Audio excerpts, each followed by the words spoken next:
Okay, girls, now it's time for you to do these examples.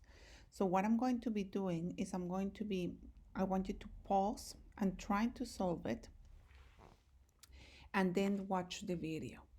If, for example, you get the first one wrong, then stop and watch and check the rest of your answers after you have seen the explanation of this one. Maybe after you got this one and you say, oh, I got it wrong, but now I know why. Maybe you can check the other answers before watching the rest of the video.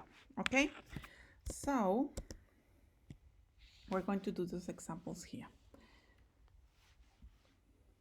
So examples.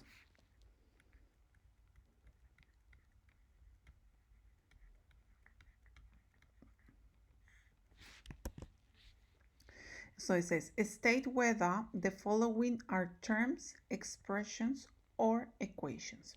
So I have to know if they're a term,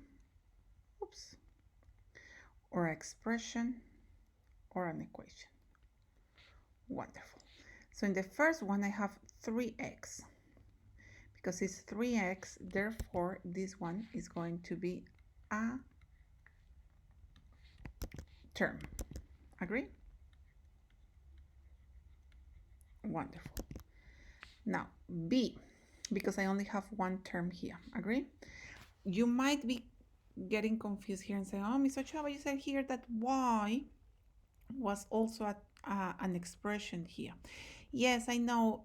It's true that because it's only one term, it can also be an expression, but then it gets confusing with this one. So for this example, and actually if they're asking this in your test, just if there is only one term, classified as a term, not as an expression. If you have more than two terms, then classify it as an expression. Okay, wonderful.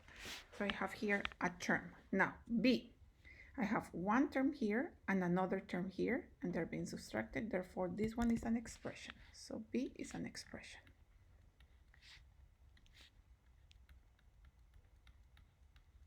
Wonderful.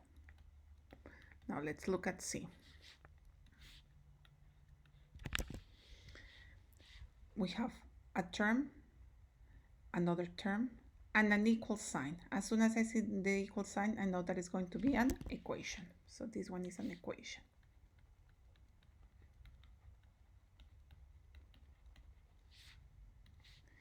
Now let's do D. Oops, D. A term, take away another term. So this whole thing is an expression. Wonderful.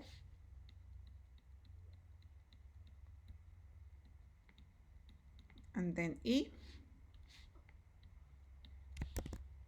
Yeah, I have a term, equal sign. Immediately, equal sign means that it's an equation. Wonderful.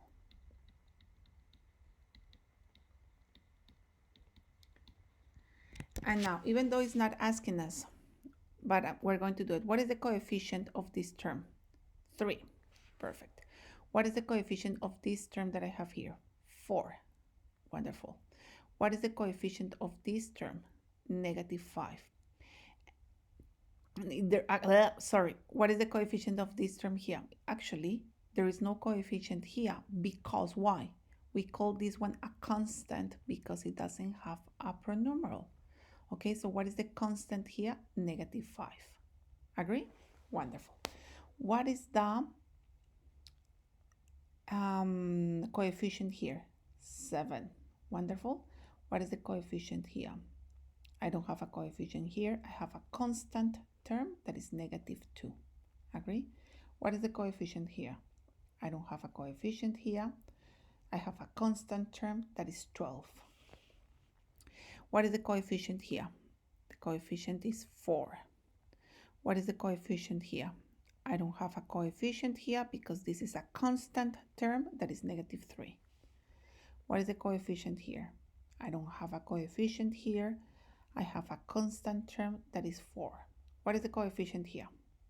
I don't have a coefficient here. I have a constant term that is 3. This is a tricky one. What is the coefficient here? So we have to think what is multiplying the y. I'm going to write it in my notes here. Oy. So if I have y divided by 3, do you agree that this is the same as 1/3 times y? Agree?